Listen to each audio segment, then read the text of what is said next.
Привет, друзья! Драники, деруны. Итак, натрите вручную или на комбайне пару больших картофелин.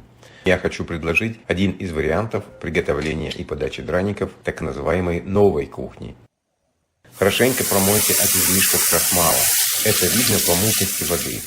Промытый картофель нужно слегка приварить, то есть бланшировать от 5 до 10 минут. Зависит от ваших предпочтений в конечной текстуре. Чем дольше бланширование, тем мягче и нежнее драник внутри. После бланширования отцедить и оставить охлаждаться. Готовые драники можно подавать традиционно со сметаной, но я рекомендую также попробовать с карамелизированным луком и салатом из авокадо, типа гуакамоле.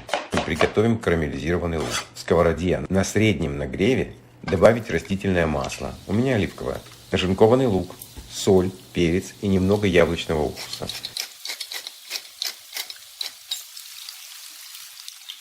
И периодически помешивая, довести до золотисто-коричневого цвета.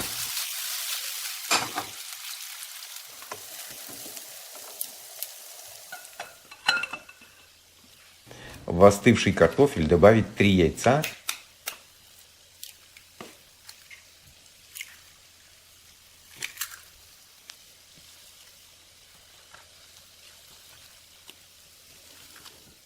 и немного растительного масла. Хорошо перемешать.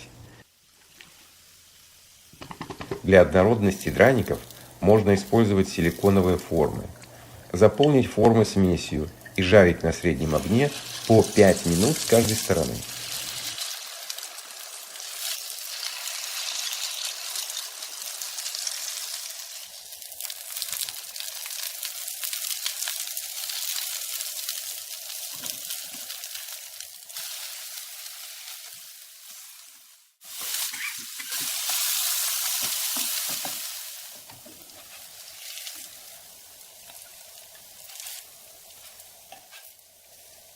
Для ароматизации лука добавьте рубленого укропа и немного чеснока.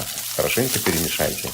Уложите лук сверху драника и украсьте листиками мяты. Не менее вкусно, а может и вкуснее, подача с салатом из авокадо типа гуакамоле. Видео с рецептом гуакамоле по ссылке. Украсить листиками кинзы. Получается очень выразительно и вкусно. Приятного аппетита, наслаждайтесь. Всего доброго.